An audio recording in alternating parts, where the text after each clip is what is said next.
Bonjour les amis, j'espère que vous allez bien, que vous êtes en forme, que vous avez la pêche. Alors, vidéo très importante, ça va être hyper sérieux, mais en même temps tellement important.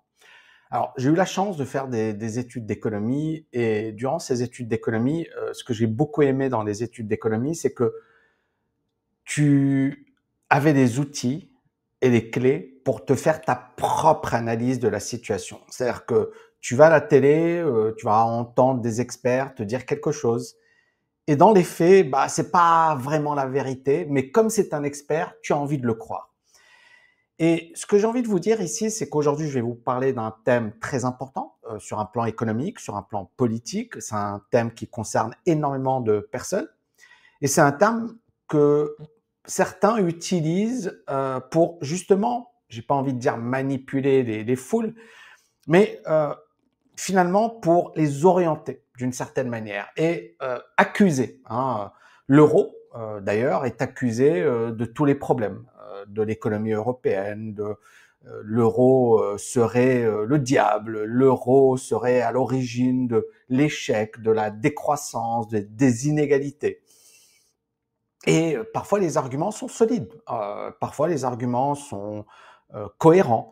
Et moi, en fait, le but de cette vidéo, c'est de vous apprendre à réfléchir par vous-même. D'accord? C'est un cours d'économie. Et dans ce cours d'économie, je vais vous livrer ce que j'ai appris. Hein. Alors, bien évidemment, je suis pas omniscient, je peux me tromper, mais au moins, je vais vous apporter des sources, des travaux de recherche scientifique, la pensée de plusieurs prix Nobel d'économie, expliquer pourquoi on a créé l'euro, quelles ont été les conditions qui ont créé l'euro, et est-ce qu'aujourd'hui, il faut sortir de l'euro à tout prix, ou alors est-ce que l'euro est finalement une bonne solution? Et je vais vous apporter des arguments et vous serez capable de vous faire votre propre opinion. Alors tout d'abord, bien évidemment, j'ai publié récemment une vidéo sur Charles Gave et Olivier Delamarche et je parlais de leur point de vue sur l'euro et je disais que je le partageais pas entièrement. Il y avait bien évidemment des arguments qui étaient solides, mais pas tout. Et suite à cette vidéo, j'ai reçu pas mal de remarques, pas mal de critiques. Alors encore une fois, ça fait partie du game. Si je ne voulais pas recevoir de critiques, il faudrait que je m'exprime comme ce que j'appelle aujourd'hui le mainstream. Le mainstream, c'est de dire les politiques sont des vendus, sont des corrompus, tout est manipulé, que des salauds. Et finalement, on va accuser, au lieu de donner des explications scientifiques, rationnelles à un phénomène, d'accord? Il y a deux manières de l'expliquer. Soit on dit c'est les politiques, c'est de leur faute, etc. Soit on essaie de comprendre ce qui s'est passé. Une personne très sérieuse, Ray Dalio, d'ailleurs, a écrit plusieurs bouquins et dans un bouquin, il parle du changement d'ordre économique mondial. Et dans ce changement d'ordre économique mondial, il parle de la situation actuelle, qui est finalement une situation que moi, à laquelle je m'attendais. Il n'y a pas de complot derrière. En 2009, j'ai écrit un bouquin, Investir sans criser, dans lequel je disais il n'y aura pas de retraite, il ne faut pas compter sur sa retraite, que la situation actuelle n'est pas tenable. Et je vais vous parler d'une expérience personnelle que j'ai vécue. Et ça va vous permettre de comprendre ma réflexion. En 2006-2007, je suis prof agrégé, j'enseigne dans des lycées, dans un lycée de banlieue à Aubervilliers, mais j'enseigne également à Dauphine, à Assas. Et à l'époque, on a Dominique de Villepin, qui est Premier ministre français. Et Dominique de Villepin introduit une loi, ou un projet de loi qui s'appelle le contrat première embauche. Ce CPE, pour moi, est très pertinent. Alors moi, je vais vous le dire franchement, assez libéral. Hein. Pour moi, il faut donner de la liberté aux entrepreneurs, il faut diminuer les impôts, il faut créer une dynamique au sein d'une économie pour pouvoir libérer les énergies. C'est très très important d'avoir un marché du travail flexible, un marché du travail où tu peux recruter rapidement, licencier rapidement. Et je le sais parce que j'ai été victime, entre guillemets, de la rigidité du marché du travail. J'en ai déjà parlé. Hein. Je pense que la France, par exemple, c'est un marché d'insider, outsider, c'est-à-dire que il y a des fils à papa et des gens qui sont issus de certaines castes qui vont avoir les meilleurs postes, et il y a des gens du peuple, c'est-à-dire ça commence par la classe moyenne jusqu'à tout en bas, où ces personnes n'auront pas les mêmes opportunités. Donc c'est vraiment un club fermé, et je l'ai expérimenté à plusieurs reprises. Et vous me direz en commentaire si vous êtes d'accord avec moi ou pas. Mais clairement, voilà, c'est ce que j'ai vécu personnellement. Et ça m'a et j'ai eu la chance également de travailler à Londres. Et je voyais que Londres, ça n'avait rien à voir. C'est un système beaucoup plus flexible, beaucoup plus dynamique. Où finalement, c'est le meilleur qui est recruté. C'est pas le pistonné, etc. Et c'est un système libéral. Donc, je suis beaucoup plus proche d'une économie libérale, d'une mentalité, d'un mindset libéral que d'un mindset entre guillemets à la française où il y a trop de rigidité, trop de paperasse, trop de d'inertie. Et donc, juste pour que vous compreniez bien mon mindset et ma manière de raisonner. Donc, moi, je suis un libéral et j'assume et je n'ai pas honte de le dire. Et à l'époque, De Villepin, il dit, voilà, il y a un taux de chômage très élevé dans les banlieues françaises, 50%.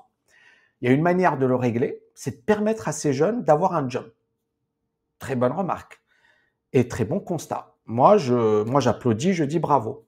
Et puis, Dominique de Villepin, il dit, on va créer ce que l'on appelle le contrat première embauche.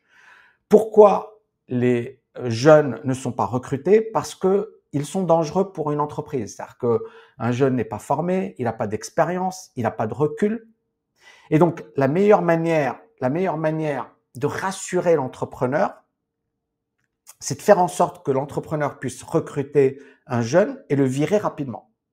Et ce contrat va durer 2 ans, d'accord? C'est un contrat première embauche, 2 ans.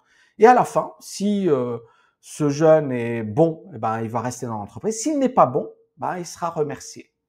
Jusque-là, tout va bien. Normalement, cette loi, les jeunes auraient dû dire magnifique, c'est super, ça va diminuer le taux de chômage dans les banlieues, le taux de chômage est de 50%, les entrepreneurs ne veulent pas recruter les jeunes dans les banlieues, donc on doit accepter cette loi. Qu'est-ce qui se passe? Et là, c'est incroyable, la France est immobilisée. Moi, je suis prof, il n'y a pas d'élèves dans ma classe. 0 élève. À part à Dauphine, mais à Aubervilliers, il n'y avait personne. Tout le monde était en train de manifester, tout le monde était dans les rues, etc. Et là, je me suis dit, voilà une loi, ou un projet de loi, qui est pertinent, qui est logique, qui répond à un vrai problème, un taux de chômage massif des jeunes, qui pourrait régler beaucoup de problèmes. Parce que pourquoi il y a de la délinquance? Pourquoi? Il y a beaucoup de chômage. Les gars, ils n'ont pas de boulot. Bon, comme il n'y a pas de boulot, la délinquance, c'est facile. Donc là, le fait de pouvoir permettre à des jeunes de trouver un job, de s'insérer dans le monde économique, le monde de l'entreprise, ça va créer une vraie dynamique positive, ça va diminuer le taux de chômage, ça va augmenter les cotisations, ça va diminuer la dette, ça va créer de nouveaux talents et c'est du win-win. Tout le monde est gagnant. Tout le monde est gagnant. Qu'est-ce qui se passe? On a des gars de gauche qui sortent dans les rues en disant oui, c'est honteux, moi j'aurais pu avoir un CDI à cause de Villepin, je n'aurais pas de CDI. C'était des petits bourges.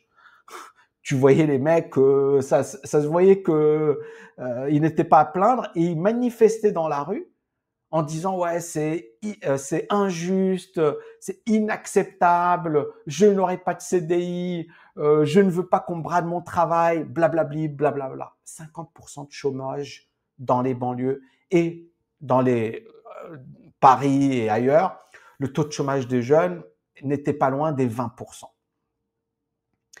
Et là, il y a une personne qui m'a dit, Tammy, tu crois vraiment que les gens ne veulent pas changer la donne? C'est à cause des hommes politiques? Ben non, là, je vois concrètement une loi, un projet de loi qui est hyper pertinent, qui colle à la réalité, qui peut changer la donne, et tout le monde sort dans la rue. Et c'est à ce moment-là bien précis où je me suis dit, c'est foutu. Bizarrement, je me suis dit, mais en fait, ça va jamais changer. Si même quand une loi est positive, je peux comprendre pour la retraite que des gens, et encore, mais je peux comprendre. Mais là, je n'ai rien à comprendre parce que les gars dans les banlieues sont restés au chômage. Les jeunes n'ont pas eu d'emploi. Donc c'est vraiment, tous ceux qui sont sortis dans la rue étaient des égoïstes. Et là, je me suis dit, en fait, ça va jamais changer. Parce que tu ne peux pas réformer un pays si les gens ne veulent pas changer.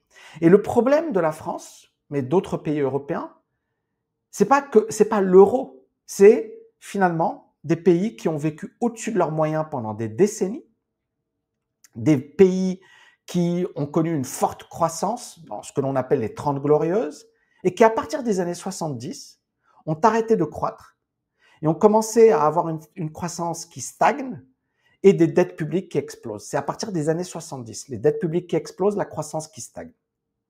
Et au lieu de se dire, il faut se réveiller, il faut changer, ben, ces pays ont accepté, ou du moins ont refusé de changer, de se réformer.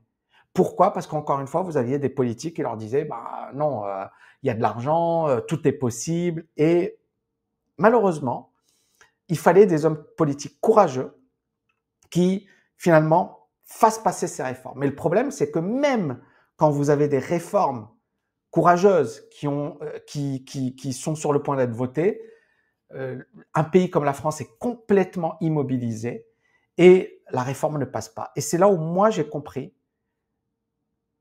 que si les gens ne changent pas, tu peux mettre n'importe quel homme politique, la France ne va pas changer. C'est mon opinion, je peux me tromper encore une fois, je le dis en toute humilité, mais ça a été pour moi un électrochoc. D'autant plus que j'étais payé à ne rien foutre.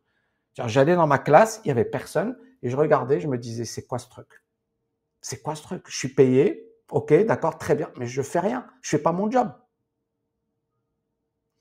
Donc, ici, vous voyez, donc j'introduis un petit peu ma pensée et pourquoi finalement, moi, je considère que vous devez vous faire votre propre opinion parce que chacun a son parcours. Donc, il y a une personne qui m'a dit, Tammy, tu ne comprends rien. L'euro a été créé par les Américains pour leurs bénéfices, au détriment des Européens. Aujourd'hui, nous voyons clairement les conséquences. L'euro a détruit les économies, l'industrie, l'euro a détruit le système bancaire européen et maintenant les retraites. Tu ne connais pas les mécanismes monétaires, l'Allemagne, la Grèce ne peuvent pas avoir la même monnaie car ce sont des économies différentes, ont des besoins différents. L'euro est une monnaie d'occupation, rien que ça. Les Américains voulaient déjà imposer le dollar après la Deuxième Guerre mondiale avec l'Amgot. Tammy, tu n'es pas capable de dénoncer cela. Alors écoute, peut-être qu'il y a une influence américaine, peut-être. Mais on va analyser et décortiquer tout ça ensemble, d'accord, de manière très simple. Et c'est vraiment, j'ai essayé de présenter ça comme un cours d'économie et essayer de le partager. Je sais que ce type de vidéo ne va pas avoir énormément de vues, malheureusement, parce que finalement, les gens, ils aiment bien le racolage. Mais néanmoins, je vais essayer de présenter les choses. Et je ne dis pas que les hommes politiques sont parfaits, qu'il n'y a pas de manipulation, qu'il n'y a pas d'influence, qu'il n'y a pas de lobby, que les Américains… Non, non, je ne dis rien de tout ça. Je pense que, bien sûr, qu'il y a des intérêts, bien sûr que les Américains veulent influencer, bien sûr qu'il y a… Non, on est d'accord sur ça. C'est pas ça. C'est finalement, on va répondre à la question, est-ce que c'est l'euro qui est à l'origine de la situation actuelle?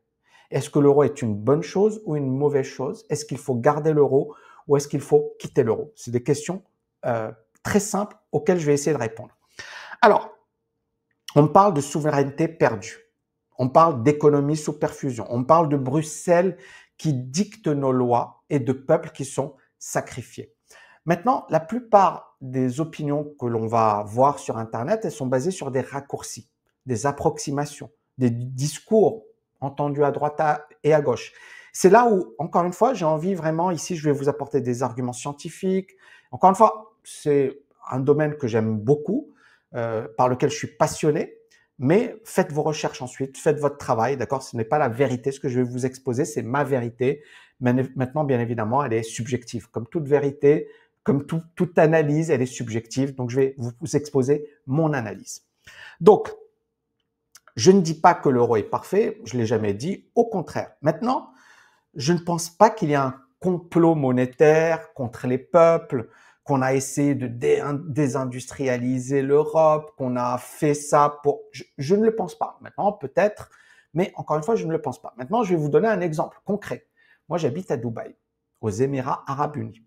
Et à Dubaï, on a une monnaie qui s'appelle l'AED, le dirham des Émirats Arabes Unis. Et ce dirham, il est arrimé au dollar. C'est-à-dire qu'il y a un taux de change fixe entre le dirham, d'accord, des Émirats Arabes Unis et le dollar américain. Bizarre. Pourtant, les Émirats Arabes Unis, ça n'a rien à voir avec les États-Unis. C'est pas la même économie. C'est pas. Vous voyez ce que je veux dire? Bizarre. Pourquoi? Pourquoi? Et c'est là où vous voyez que parce que il y a des avantages à être adossé à une monnaie forte. Et les Émirats Arabes Unis le savent. Et c'est pour ça qu'ils sont arrimés au dollar. Et donc, encore une fois, quand une personne me dit « Oui, mais t'as mis la Grèce », parce que pour la Grèce, tu penses que ce serait mieux de ne pas avoir l'euro. Tu penses que pour l'Italie, ce serait mieux de ne pas avoir l'euro. Alors, bien sûr, et Charles Gave dit il y a un différentiel de productivité, et il a raison. Mais l'euro permet également beaucoup d'avantages. Et encore une fois, je vais tout exposer ici. Vous verrez, c'est rigoureux, c'est carré. Je vais tout vous exposer et je ne vais pas me baser sur des arguments peu solides. Au contraire. Donc, à Dubaï, la monnaie est basée sur le dollar. Donc, on voit un exemple concret d'un pays qui n'a rien à voir avec les États-Unis et qui a une monnaie qui est basée sur le dollar. C'est comme si on avait le dollar. C'est quasiment le même cours. Ça ne change pas. Donc, ils ont fait un choix stratégique. Pourquoi? Parce que ça permet une stabilité monétaire, ça permet une confiance. En s'alignant sur une devise forte, on évite beaucoup de tracas comme l'inflation, comme voilà des politiques monétaires qui font du gros n'importe quoi, et ça force le pays à être discipliné. Très important. Regardez la Turquie, la Grèce. La Turquie est un pays beaucoup plus puissant économiquement que la Grèce. Pourtant, la Turquie vit une inflation incroyable. La Turquie, elle est en mode d'instabilité, elle a des taux d'intérêt qui sont juste stratosphériques. Parfois, ça atteignait 50, 70% et plus de taux d'intérêt en Turquie annuel. Et c'est là, encore une fois, vous voyez le danger d'avoir une monnaie faible et une monnaie qui est mal gérée. C'est très important de le comprendre. C'est-à-dire que si on sort d'une monnaie forte, il faut une bonne gestion. Mais si vous avez des hommes politiques qui sont moyens, ça devient du délire. Donc, dans un monde instable, une monnaie stable, c'est un atout stratégique parce qu'on se concentre sur le reste. On n'est pas focalisé sur les fluctuations, sur les spéculateurs qui viennent, qui attaquent notre monnaie. On est focalisé sur une chose, la stabilité de la monnaie. Et tout le reste, on essaie d'être compétitif, productif, etc. Et c'est le but de l'euro. L'euro n'a pas dit on est la monnaie parfaite, on s'adapte à tous les pays, etc. Non, non, non. C'est juste on amène de la stabilité. D'accord? Et encore une fois, je vais vous exposer les arguments, les faits, l'histoire, les théories économiques qu'il y a derrière.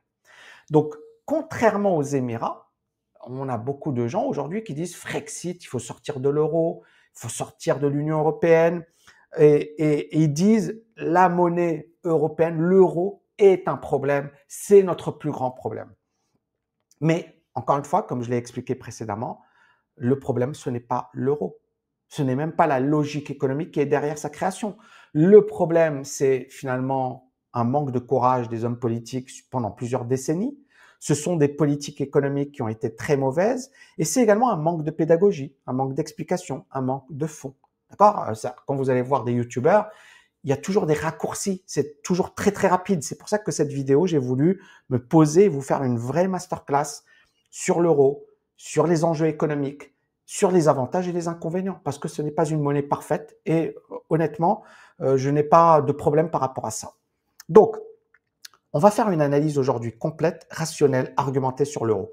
Je vais vous expliquer pourquoi ça a été créé, ce que l'euro permet, ce qui l'empêche, pourquoi certains le critiquent à tort, pourquoi je pense que malgré ses limites, les avantages de l'euro dépassent et l'emportent largement sur ses défauts, et vous ferez votre propre avis.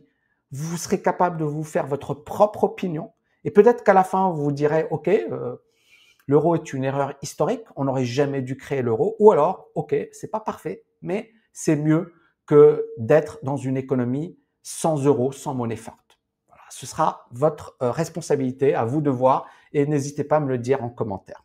Donc, moi, ce qui compte pour moi, c'est pas que vous soyez d'accord avec moi, peu importe, d'accord? Ce qui compte, c'est que vous compreniez les enjeux et que vous soyez capable de prendre vos propres décisions sans que personne ne vous influence. Alors, on va commencer par l'euro. Pourquoi l'euro a été créé?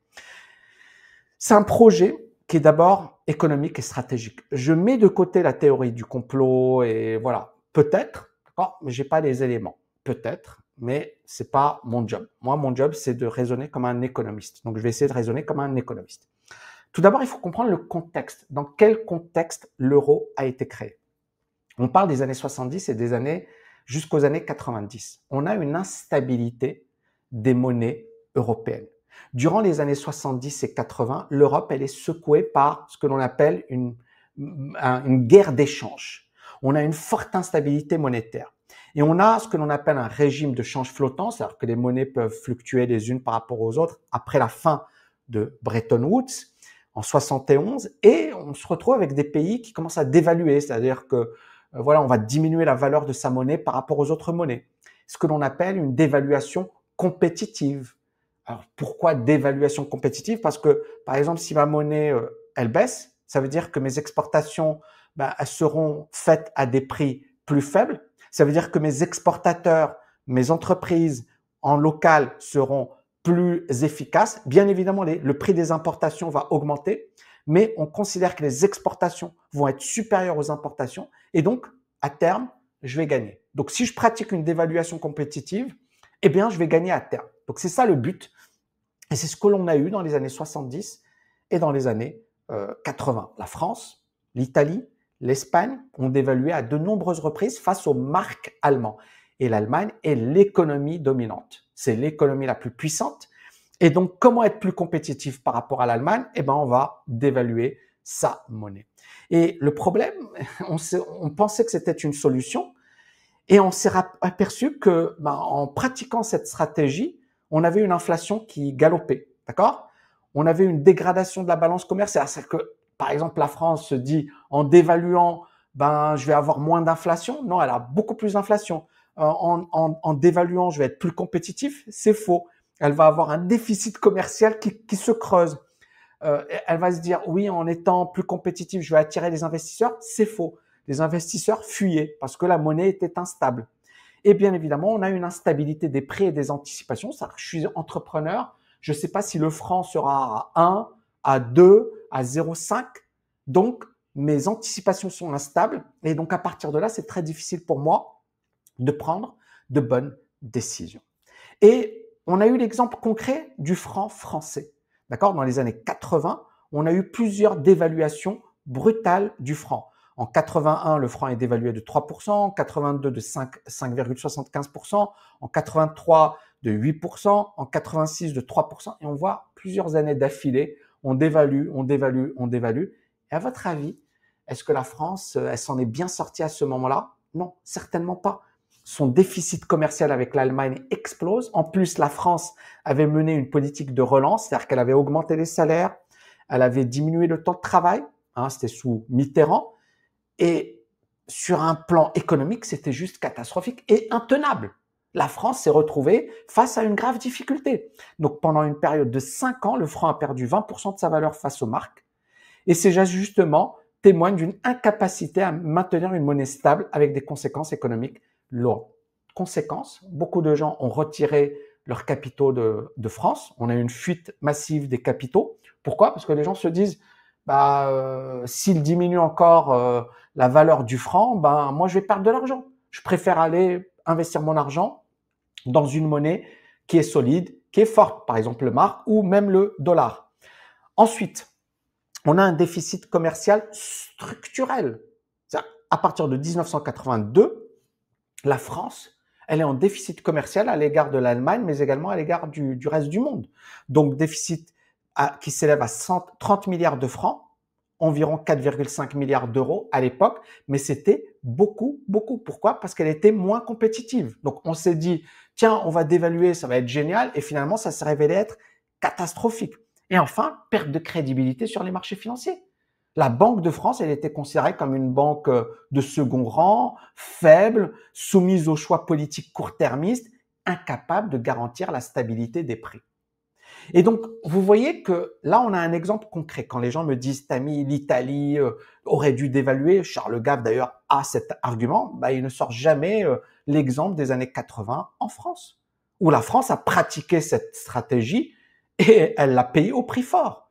Déficit commercial et inflation galopante. Bon, donc, ces dévaluations n'ont pas résolu les problèmes de fond de la France. Elle a masqué l'absence de réformes structurelles, il fallait réformer le pays, elle a alimenté l'inflation et elle a affaibli durablement la confiance des marchés financiers.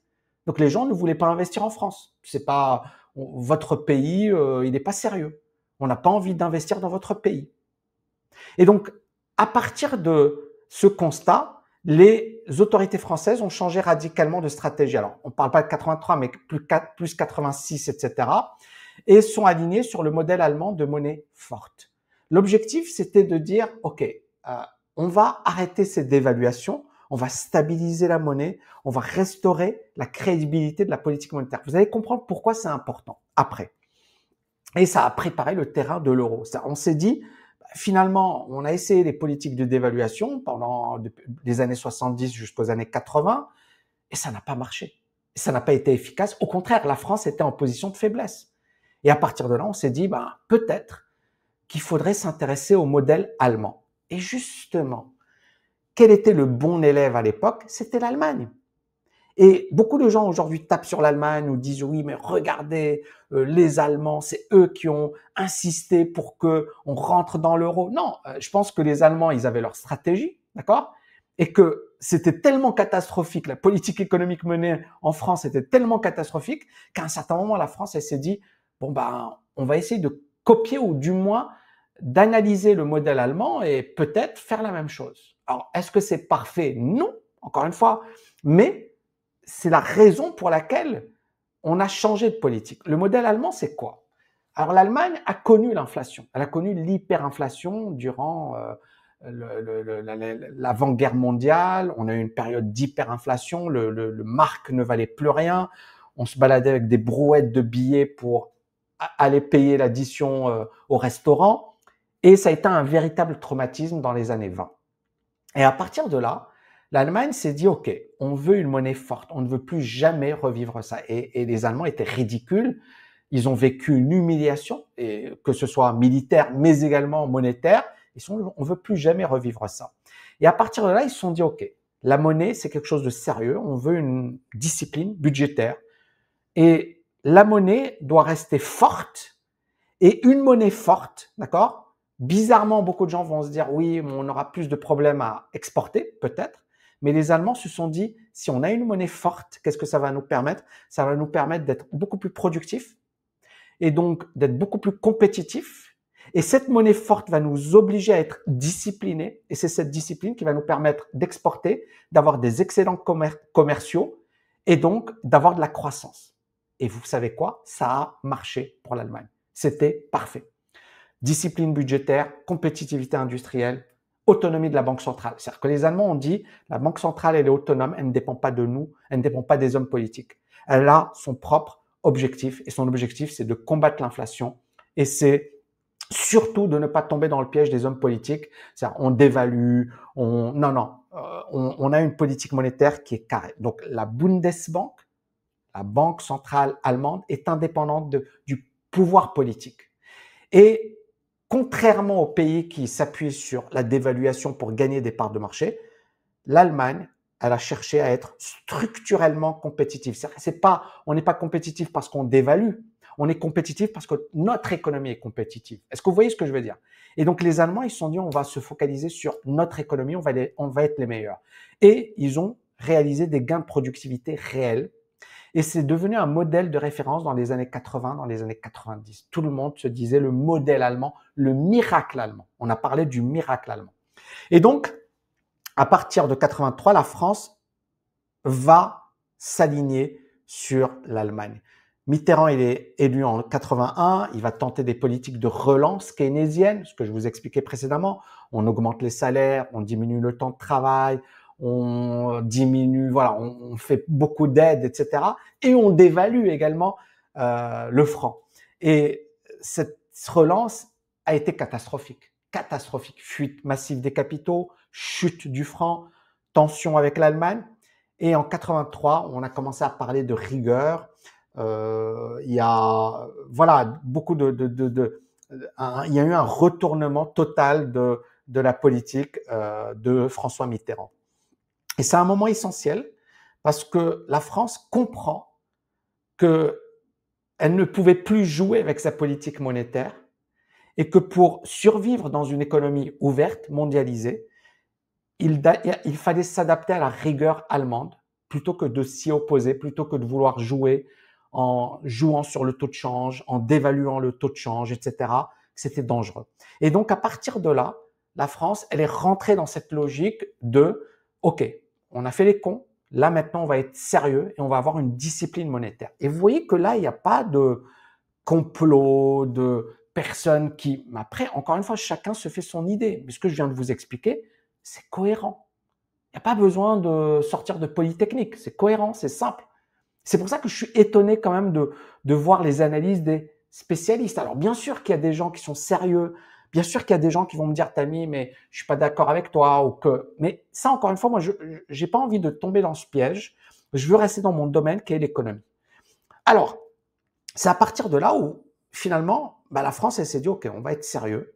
On va commencer à avoir une discipline monétaire. Et là, on a commencé à rentrer dans les choses sérieuses et de se dire, OK, on va préparer l'euro. Et on va préparer l'intégration européenne. Et l'euro s'inscrit dans une logique politique, c'est-à-dire le but, c'est de faire converger les États européens autour d'un projet commun. On veut réduire également les tensions passées, etc. On veut assurer une grande unité face à des puissances comme la Chine, comme les États-Unis. La Chine n'était pas encore puissance, mais d'abord contre les États-Unis. Et l'euro devait être une étape ultime vers la construction européenne. C'est-à-dire, on a une monnaie commune et un marché commun, pas de frontières. Et l'idée, c'est que on va fluidifier les échanges, on va avoir beaucoup plus de croissance, beaucoup plus de productivité, etc., etc. Et ça a plutôt bien marché. Alors, maintenant, là, je vous ai parlé de l'histoire, on va parler de la théorie. Alors, la théorie, beaucoup de gens ignorent malheureusement la théorie économique, mais qui a influencé ces politiques économiques? Alors, on parle beaucoup de oui, ces politiques sont communistes ou… Non, ce sont des libéraux. Ce sont des libéraux qui ont influencé ces politiques économiques. Alors, donc, si quelqu'un d'extrême gauche ou de gauche me dit, Tammy, ces politiques sont libérales, je lui dirais oui. Mais qu'une personne libérale me dise c'est du communisme, cette personne ne connaît pas l'économie ou ne maîtrise pas l'économie. Donc, on va revenir sur les fondements théoriques de l'euro. Pourquoi ça a été créé et quelles sont les influences sur un plan théorique. Donc, tout d'abord, l'euro repose sur des travaux académiques rigoureux, menés par plusieurs prix Nobel d'économie et des écoles de pensée influentes. Et c'est important de comprendre ces écoles de pensée, parce qu'il y en a plusieurs. La première école de pensée, c'est la théorie des choix publics. Cette théorie des choix publics, alors ce que l'on appelle la Public Choice Theory, et cette école, elle est menée par James Buchanan et Gordon Tullock, et elle remet en question l'idée que les gouvernements agissent pour le bien commun. Que nous dit cette théorie? Elle nous dit, écoutez, les gouvernements, ils ont comme objectif de se faire réélire. Les hommes politiques ont comme objectif de se faire réélire. Et donc, ils ne vont jamais mener une politique économique pour le bien commun. Ils vont toujours mener une politique économique pour satisfaire leur électorat. Quand vous allez voir les hommes politiques, ils vont toujours parler à leur électorat. L'extrême droite, l'extrême gauche, le centre, ils vont tous parler à un électorat. C'est leur clientèle politique et ils vont leur dire ce qu'ils ont envie d'entendre. Et donc, pour Buchanan et Tullock, les hommes politiques sont dangereux. Et ils vont proposer une lecture réaliste de la politique économique. Ils vont dire, OK, les hommes politiques sont comme un individu. Comme moi, par exemple, je vais d'abord agir en poursuivant mon intérêt personnel. Un peu la main invisible d'Adam Smith. Chaque individu est égoïste et en poursuivant son intérêt perso, il va travailler sans le vouloir, comme par le biais d'une main invisible, à l'intérêt général. C'est la main invisible d'Adam Smith, le célèbre économiste écossais. Et ces hommes politiques ont tendance à adopter des politiques populistes, court-termistes, notamment en matière de politique économique et monétaire. Juste avant les élections, ils vont faire la danse du ventre à leurs électeurs. Oui, on vous promet ceci. Oui, la retraite à 50 ans, ouais, pas de souci. Vous voulez ça, il n'y a pas de problème. Et en fait, ils vont faire la danse du ventre à leurs électeurs. Et c'est la raison pour laquelle, avant les élections, ils ont un outil qui s'appelle la politique monétaire. Une manière de relancer l'économie, c'est de diminuer les taux d'intérêt, c'est ou d'augmenter les dépenses budgétaires. Et donc, ils sont vraiment motivés pour le faire. Et ils peuvent être tentés de relancer artificiellement l'économie pour s'attirer les faveurs de l'électorat, augmentation des dépenses publiques, baisse des taux d'intérêt, etc. Cette vision, elle s'oppose à celle d'un État bienveillant et rationnel. L'État est tout sauf bienveillant et rationnel. L'État a un agenda, le gouvernement a un agenda, les hommes politiques ont un agenda. Ils sont pas là pour faire le bien public, ils sont là pour se faire réélire, rentrer peut-être dans l'histoire, mais d'abord pour se faire réélire. Et donc, vous comprenez également pourquoi beaucoup de gens s'étonnent du succès des Émirats arabes unis. C'est parce qu'il n'y a pas d'élection. Donc, il n'y a pas ce besoin de se faire réélire dans 5 ans, dans 10 ans. Donc, à Dubaï, les politiques, c'est en 2050, en 2060, voilà ce qu'on veut faire. Mais ils ont le temps devant eux parce qu'il n'y a pas d'élection. Et le problème des systèmes démocratiques qui ont eu un avantage, attention, je ne dis pas que la démocratie c'est pourri et que tout est mauvais. Non, au contraire, il y a beaucoup de choses positives, mais ce sont des systèmes qui sont moins adaptés au nouveau monde, où on doit avoir des stratégies sur 10 ans, 20 ans, 30 ans. Or aujourd'hui, l'homme politique, au bout d'un an, les gens sortent dans la rue et lui disent « écoute, on n'est pas content ». Au bout de 6 mois, les gens disent « non, mais nous, on meurt de faim, regardez les gilets jaunes, les prix du pétrole, de l'essence ont augmenté et tout le monde était dans la rue ». Ce que je veux vous dire, c'est que un homme politique, dans un pays comme la France, il n'a pas le temps long. Il doit répondre à des besoins urgents. Et si il ne le fait pas, les gens sortent dans la rue et il est obligé, à un certain moment, d'accepter ce que le peuple veut. Et c'est ça le drame, c'est qu'il n'y a pas cette vision long terme. Et donc, à partir de là, Buchanan et Tullock disent « l'État est dangereux. Les dirigeants politiques sont dangereux. Donc, il faut se protéger de ces dirigeants politiques. » Jusque-là, on est d'accord, c'est logique, c'est cohérent. Les cycles politiques économiques, donc Nordhaus, Barrow, ils ont montré la même chose. Et Alesina, ils ont modélisé les cycles politico-économiques. Qu'est-ce qu'ils ont montré? Qu'à chaque fois, avant une élection, on diminuait les taux d'intérêt, on augmentait les budgets, et ensuite, on avait à chaque fois des cycles qui s'expliquaient par le cycle économique, s'expliquaient par le cycle politique. Et donc, les gouvernements manipulent l'économie. Par exemple, avant les élections, ils vont relancer l'économie, ils vont accepter l'inflation et le but, c'est de créer un climat favorable avant les élections. Mais juste après, bien évidemment, ils vont faire l'inverse.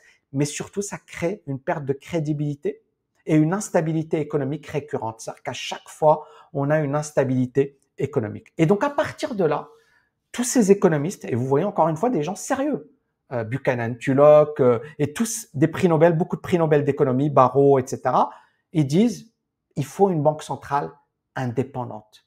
Parce que c'est un rempart contre ces dérives opportunistes de la part des hommes politiques. Il faut que la banque centrale ne soit pas liée à des hommes politiques. Les hommes politiques sont dangereux. Il faut avoir un pouvoir, une banque centrale qui n'a rien à voir avec les hommes politiques. Et c'est là où beaucoup de gens vont dire oui, mais Tammy, ce sont des technocrates, ce sont des gens. Mais voilà, il faut savoir ce qu'on veut. Je ne dis pas que c'est parfait. Je dis il faut savoir ce qu'on veut. Donc, ensuite, on a Lucas, Kydland, Prescott. Eux, ils vont parler de la crédibilité monétaire. C'est qu'une banque centrale doit être respectée. Et pour être respectée, elle doit avoir des stratégies rigoureuses et à chaque fois, sa parole est respectée. On sait que cette banque centrale, elle fait pas de bêtises. Prenons le cas, par exemple, de la Fed aux États-Unis. Trump veut que la Fed baisse les taux d'intérêt.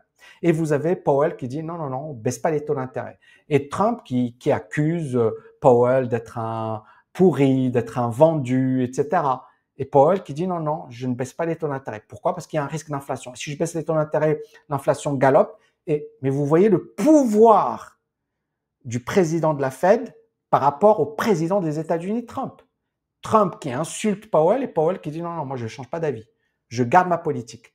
Et vous comprenez un peu les enjeux qu'il y a. C'est-à-dire, le but, c'est pas de faire plaisir aux hommes politiques parce que si Powell dit oui à Trump, Le dollar, personne n'a plus confiance dans le dollar. Et là, Powell permet de protéger le dollar. C'est pour ça qu'il est indépendant du pouvoir politique. Bon. Donc, Lucas, Kydland, Prescott, l'importance de la crédibilité monétaire. Donc, le prix Nobel Robert Lucas va introduire ce que l'on appelle la théorie des anticipations rationnelles. C'est-à-dire que moi, je suis un agent économique, je vais anticiper les politiques économiques futures. Si je sais que la Banque centrale fait du n'importe quoi, je vais l'anticiper. Si je sais que la Banque centrale, elle est carrée, elle est rigoureuse, je vais l'anticiper également. Donc, je vais m'adapter à la politique monétaire qui est menée. Donc, une politique optimale à court terme, c'est-à-dire qu'un homme politique se dit, OK, je baisse les taux d'intérêt pour relancer, l'économie peut devenir destructrice à long terme. Pourquoi? Parce que ça crée de l'instabilité et ça va créer de l'inflation à terme et une perte de crédibilité. Et on s'est rendu compte que les politiques monétaires, la courbe de Phillips, à un certain moment, c'était quoi? À chaque fois que tu baisses les taux d'intérêt, tu as une hausse de la croissance, une baisse du chômage. Et ensuite, on s'est aperçu que, en fait, il y avait un taux de chômage structurel qui n'a rien à voir avec l'inflation, avec la monnaie. C'est un taux de chômage réel, d'accord? Ce que l'on appelle un taux de chômage réel qui est lié aux rigidités du marché du travail, à la structure du marché du travail. Et donc, la politique monétaire n'a aucun impact à long terme sur des données réelles. Et donc, au lieu de se focaliser sur la monnaie qui crée de l'instabilité, on va se focaliser sur la réforme du marché du travail. Donc, encore une fois, vous voyez, tout ça, c'est cohérent. Et donc, il faut adapter, selon Kydland et Prescott, une règle stable, prévisible, non manipulable. C'est-à-dire qu'un banquier central, il doit être rigoureux et il doit avoir une ligne de conduite et il ne doit pas dévier de sa ligne de conduite. Et ces idées ont clairement inspiré le modèle de la BCE. On a une banque centrale qui est indépendante du pouvoir politique, une banque centrale qui a un mandat clair. Le but de la Banque centrale européenne, c'est d'avoir une stabilité des prix. On ne veut pas d'inflation. On a une autonomie politique totale et enfin une communication transparente. À chaque fois, la Banque centrale va exposer ce qu'elle fait, pourquoi elle le fait, etc. Et enfin, un autre prix Nobel d'économie, Milton Friedman, qui explique que l'inflation est un phénomène monétaire. Il dit l'inflation est toujours et partout un phénomène monétaire. C'est la politique monétaire et finalement une politique qui est instable, qui va créer de l'inflation. Pour éviter l'inflation, il faut une politique monétaire rigoureuse. Et donc, le seul moyen de lutter durablement contre l'inflation, c'est de contrôler rigoureusement la création monétaire. Et tous les économistes dont je viens de vous parler, ce sont des libéraux. Ce sont des libéraux, d'accord? Friedman est un libéral. Barrow, la théorie des choix publics, ce sont des libéraux. Eux, ce sont des libéraux extrêmes. Ils veulent pas d'État. Donc, c'est pour vous dire, alors, quand les personnes me disent, oui, c'est du communisme, etc. Non, attention, bien évidemment, et là, je parle pas des institutions européennes, des fonctionnaires européens, de la lourdeur administrative. Mais justement, si on se base sur des gens comme Buchanan, Tulloch, il faut moins d'administration et il faut quelque chose de beaucoup plus simple, beaucoup plus efficace. Donc, Friedman nous explique le seul moyen de lutter durablement contre l'inflation, c'est de contrôler rigoureusement la création monétaire. Une banque centrale qui est soumise au pouvoir politique, elle aura toujours tendance à créer de la monnaie pour financer les déficits publics. Et déléguer la politique monétaire à des technocrates indépendants n'est pas une lubie, c'est une nécessité économique pour éviter l'inflation, les bulles et l'instabilité électorale permanente. Waouh, rien que ça. Ok, on continue. Alors, est-ce que l'euro a apporté des choses positives? Oui, je vais vous en parler. Donc, tout d'abord, c'est important de comprendre les critiques. Il y a beaucoup de critiques sur l'euro, mais quels sont les avantages? Donc, tout d'abord, on n'a plus de crise de change. L'euro, il se fait pas attaquer tous les jours. On a une monnaie qui est stable. Donc ça, c'est le premier point, très important. Et il n'y a pas de spéculation intra-européenne.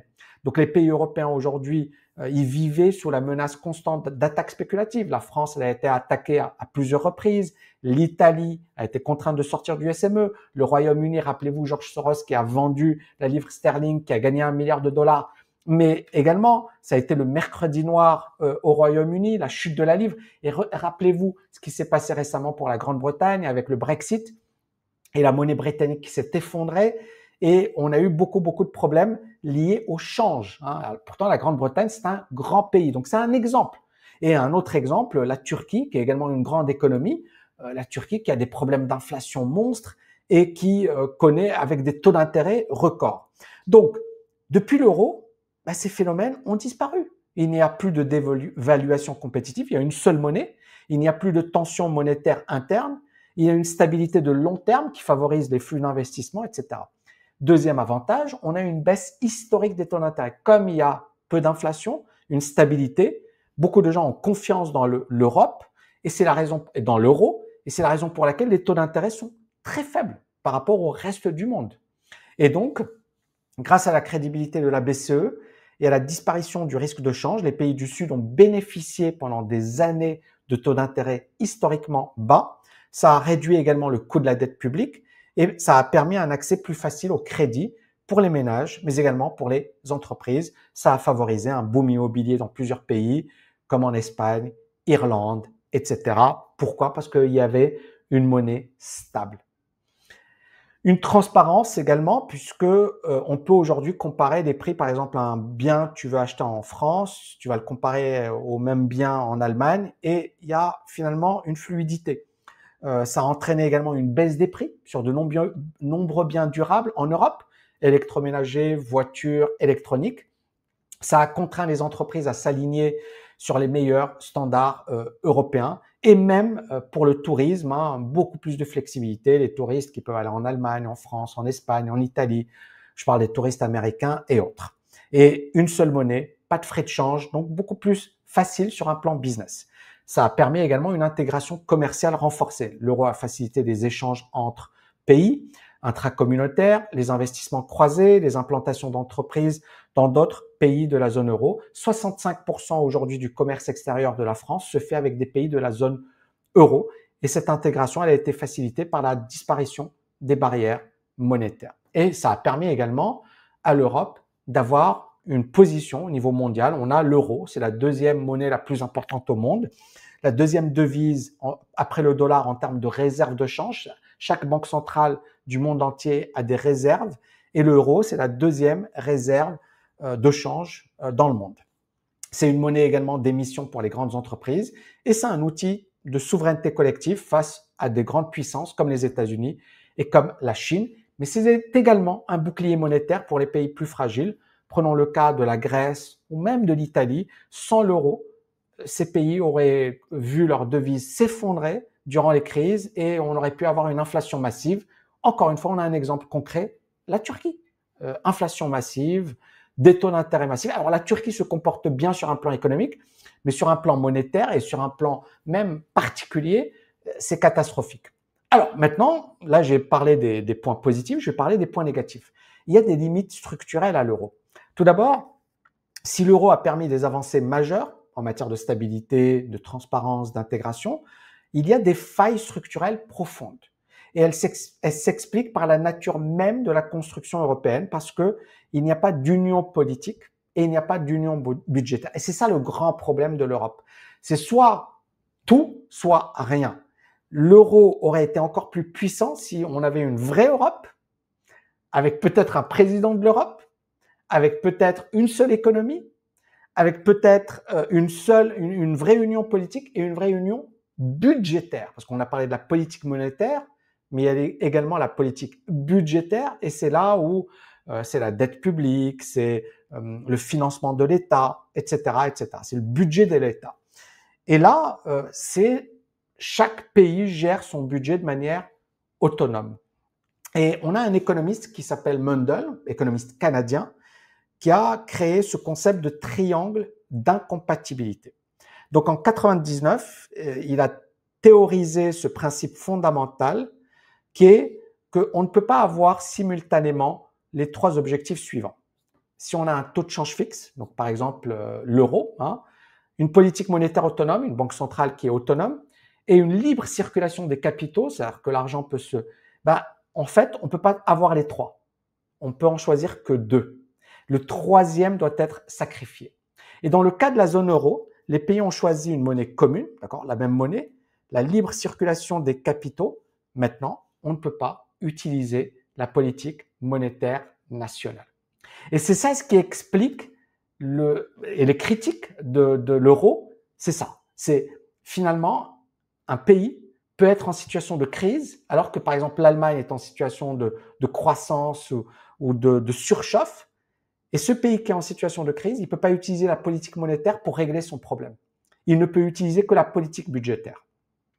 Et ça, c'est l'un des gros défauts de l'euro, et il faut le reconnaître. Donc, ça implique automatiquement de renoncer à la politique monétaire nationale. Ça veut dire que les taux d'intérêt, la masse monétaire, la gestion de l'inflation sont délégués à la Banque centrale européenne. C'est elle qui se charge de ça. Mais les pays ne gèrent plus leur politique monétaire. Et pourquoi ça pose problème? Parce que dans un pays, dans une union monétaire, certains pays membres peuvent être confrontés à des situations économiques différentes. Croissance, chômage, inflation, dette. Mais ils ne peuvent plus adapter leur politique monétaire à leur propre conjoncture. Donc on va prendre un exemple concret. Avant l'euro, si par exemple on a une récession, pas de souci, on diminue les taux d'intérêt, on relance l'activité économique. Si on n'est pas compétitif, idem, on peut dévaluer sa monnaie. Par exemple, l'Italie, à un certain moment, on a dit l'Italie est moins compétitive que l'Allemagne. OK, on diminue la valeur de sa monnaie et ça permet à l'Italie d'être beaucoup plus compétitive. Donc, dévaluation de la monnaie, boost des exportations. Si on a une surchauffe, pas de souci. On augmente les taux d'intérêt pour maintenir ou contenir l'inflation. Et le problème, c'est que les économies évoluent chacune différemment. On peut avoir ce que l'on appelle un choc asymétrique. C'est une crise immobilière en Espagne, une crise immobilière en Italie, une crise budgétaire en Grèce. Et d'un autre côté, tout se passe bien en France, tout se passe bien en Allemagne. Et les pays membres de la zone euro ne peuvent plus aujourd'hui dévaluer leur monnaie pour retrouver leur compétitivité, relancer via une politique monétaire accommodante, bénéficier de transferts automatiques comme aux États-Unis. C'est-à-dire que si un État est en difficulté, on a de l'argent qui est déplacé d'un État vers un autre. C'est-à-dire que la politique, on joue sur les deux. On joue sur la politique monétaire et la politique budgétaire. Or, avec cette stratégie, la politique budgétaire, elle est toujours le fait des pays membres, mais la politique monétaire, elle est indépendante. Et donc, si par exemple un pays est en difficulté, il ne va pas recevoir des fonds des autres pays. Bien sûr qu'ils reçoivent, mais pas comme cela se fait aux États-Unis. Donc, le problème de l'euro, c'est que c'est une monnaie puissante, c'est une union monétaire, mais il n'y a pas d'union budgétaire. Pourquoi? Parce qu'il y a beaucoup de rejets et il y a beaucoup de difficultés et ne serait-ce qu'aujourd'hui, on voit que beaucoup de gens n'aiment pas l'Europe, n'aiment pas l'euro, n'aiment pas les institutions. D'accord? Et mon but, encore une fois, c'est pas de vous dire que c'est parfait. Mon but, c'est de vous dire, voilà les avantages, voilà les inconvénients. Faites-vous votre propre idée. Donc, comme on n'a pas la même dynamique que les États-Unis, ça permet d'expliquer, par exemple, le budget fédéral aux États-Unis permet de lisser les chocs locaux. C'est par exemple une crise quelque part, ça peut être réglé rapidement. La zone euro repose sur une logique de discipline nationale. Et il n'y a pas de mécanisme automatique de solidarité. Et ça fait la grosse faiblesse de l'Europe. Cette situation, elle crée des tensions politiques. Le Nord, le Sud, à un certain moment, les pays du Nord étaient en train de taper sur les pays du Sud, l'Italie, l'Espagne, le Portugal, la France, qui est considérée aujourd'hui comme un pays du Sud. Et les pays du Nord disent, regardez, nous, on est disciplinés, on n'a pas une dette qui explose et vous faites n'importe quoi, votre dette explose. Et c'est vrai, d'accord? Mais il y a clairement un combat. Parce que finalement, on est dans la même union monétaire. On a également une remise en cause de la légitimité de l'euro dans les pays les plus touchés. On a des crises à répétition comme celle de la dette grecque. Et donc, le problème d'avoir une monnaie unique mais des économies divergentes, c'est que finalement, on a par exemple l'Allemagne qui est un pays exportateur, industriel, qui est discipliné sur un plan budgétaire et qui est OK avec une monnaie forte. Mais d'autres pays comme l'Italie, la Grèce, le Portugal ont des déficits extérieurs chroniques, une productivité plus faible, la France également, et une démographie favorable. L'Italie, aujourd'hui, la démographie est catastrophique. On a de moins en moins de jeunes, de plus. Donc, on voit que les problèmes sont... Il n'y a pas que la monnaie. Et c'est beaucoup de gens, encore une fois, ne comprennent pas que le problème est beaucoup plus profond beaucoup plus structurelle. Et donc l'euro peut malgré tout devenir un carcan pour ces pays, les empêcher d'ajuster leur économie à temps. Et enfin, un autre point important, l'Europe est un continent, pardon, qui vieillit et qui est conservateur. Et le vieillissement démographique, il pèse lourdement sur la croissance, avec la hausse des dépenses de santé et de retraite, avec la baisse de la population active, avec le ralentissement de l'innovation, et combiné à une aversion au risque, à une bureaucratie lourde, à un conservatisme idéologique, clairement, ça freine les réformes structurelles indispensables, parce qu'il faut réformer. Et il y a également un manque de mobilité et des rigidités sociales. C'est-à-dire que les États-Unis, pourquoi ça marche? Parce que tu es à Détroit, il y a un chômage massif dans le secteur de l'automobile. Ok, bah, tu peux aller en Floride, tu peux aller au Texas, tu peux aller en Californie. C'est un même pays, d'accord? Et donc on peut se déplacer très rapidement. Et même les États-Unis, vous voyez qu'il y a beaucoup de problèmes. D'où l'élection de Trump. Il y a beaucoup de problèmes aux États-Unis. Donc même les États-Unis, avec une même monnaie, un même budget, etc., ont beaucoup de problèmes. Et on a également la difficulté, contrairement aux États-Unis, un chômeur espagnol, bah, il va rester en Espagne généralement. Il va pas vouloir se déplacer. Idem, un chômeur italien, il va rester en Italie. Alors qu'au départ, l'idée c'était s'il y a du chômage en Italie, les chômeurs italiens vont se déplacer en Allemagne. Le problème, c'est que bah, il va pas vouloir apprendre la langue allemande. Il y a des contraintes, etc., etc. Alors qu'aux États-Unis, c'est la même langue. À peu près la même culture, je dis à peu près parce que Texas n'a rien à voir avec New York, n'a rien à voir avec la Californie, ça, même les États-Unis, c'est immense. Mais malgré tout, ils ont la même langue. Et bien évidemment, les langues, les diplômes, la culture de travail, tout est différent et les systèmes sociaux sont trop hétérogènes. Ça limite l'efficacité d'un marché du travail européen intégré avec une vraie flexibilité. On passe d'un endroit à un autre. Maintenant, il y a bien évidemment beaucoup de fausses critiques contre l'euro. On parle des inégalités. Pour moi, c'est un problème beaucoup plus structurel. On parle également de l'innovation et de la zone euro qui a empêché l'innovation. Alors oui, c'est vrai que ça a créé plus de fluidité, d'accord? Ça a également créé plus de concurrence entre les entreprises, ce qui est une bonne chose, mais il n'y a pas eu cette culture de l'innovation, cette culture de la recherche, mais ça s'explique par, on parlait du traité de Lisbonne, euh, l'ambition européenne n'était pas aussi importante que l'ambition américaine. Quand on étudie l'investissement dans la recherche et le développement, en Europe, ça n'a jamais dépassé les 2%, les 1,7%. Aux États-Unis, ça a dépassé les 3%. Donc ça s'est joué, parce qu'en fait, il faut bien comprendre les rendements composés. Et ça s'est joué sur les dernières décennies. L'Europe était au même niveau que les États-Unis dans les années 90. On parlait même du modèle européen. On disait que l'Europe était mieux que les États-Unis. Mais aujourd'hui, c'est l'inverse. Pourquoi? Parce que l'Europe n'a pas assez investi dans sa recherche, dans son développement, dans le business, voilà, l'Europe s'est trop reposée sur ses acquis. Donc, oui, l'euro n'a pas empêché l'innovation, il ne l'a pas favorisé parce qu'encore une fois, l'euro, ça reste une monnaie. L'Europe souffre d'un retard en matière de technologie, d'intelligence artificielle, de numérique, mais c'était avant la création de l'euro et même, voilà, il n'y a pas eu d'ambition sur un plan recherche, sur le plan d'attirer, parce que il faut bien comprendre, les États-Unis, 50% des chercheurs aux États-Unis sont chinois. Hein, et c'est incroyable ce que je vous dis. Allez à la Silicon Valley, vous allez avoir plein de gens d'origine étrangère, beaucoup d'Indiens qui sont PDG d'entreprises à la Silicon Valley. Prenons Google, je sais pas moi, des grosses boîtes, et vous avez à chaque fois des Google, il y a qui d'autre, il y a la Banque mondiale, il y a bon bref, il y a plein de PDG qui sont, et donc il y a eu vraiment deux mentalités, deux mindsets. Les États-Unis ont attiré les meilleurs cerveaux. Hein. Vous prenez même des prix Nobel français. Par exemple, le dernier prix Nobel d'économie français, Esther Duflo, elle est normalienne, elle a agrégé d'économie, elle est au MIT. Et c'est là où elle a obtenu son prix Nobel. Elle est aux États-Unis. Elle est même pas en France. Donc même les meilleurs sont aux États-Unis. Donc les États-Unis attirent les meilleurs cerveaux européens et les meilleurs cerveaux chinois, indiens. Donc ils ont une stratégie beaucoup plus efficace. Pourquoi?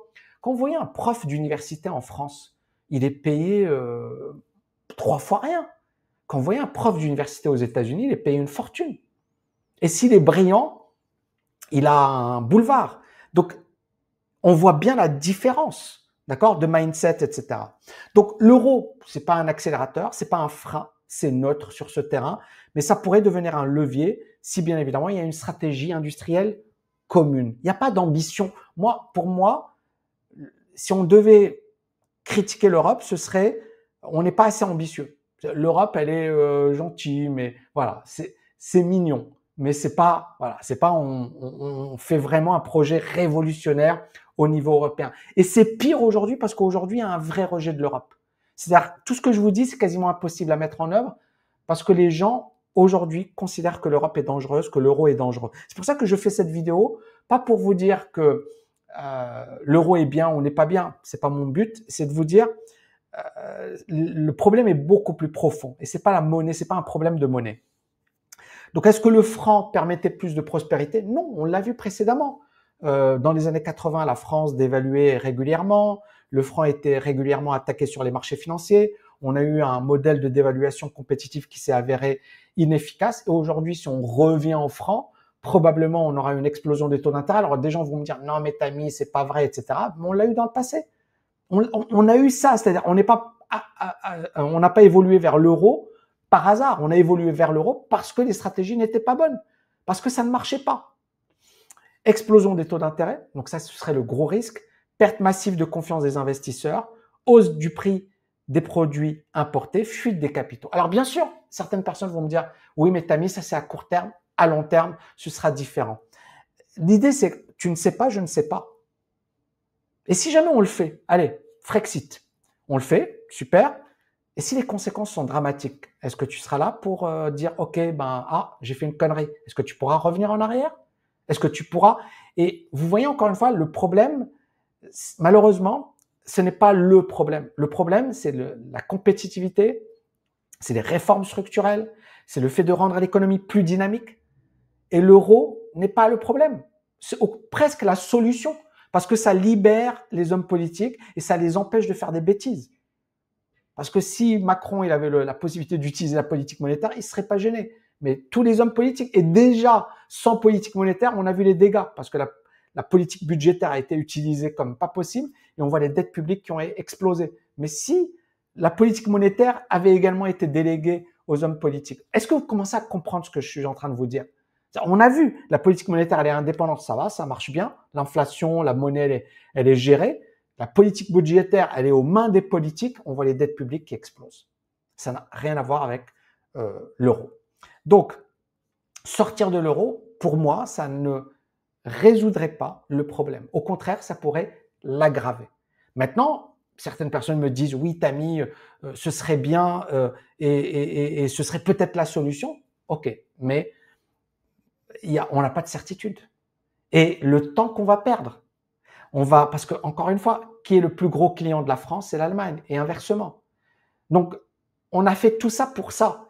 L'une des erreurs, moi je dirais, de l'euro, ça a été d'avoir élargi à trop de pays trop rapidement. Je pense qu'on aurait dû se focaliser sur un petit nombre de pays. France, Allemagne, Italie, Espagne, Grande-Bretagne, Pays-Bas, etc. Quelques pays, d'accord?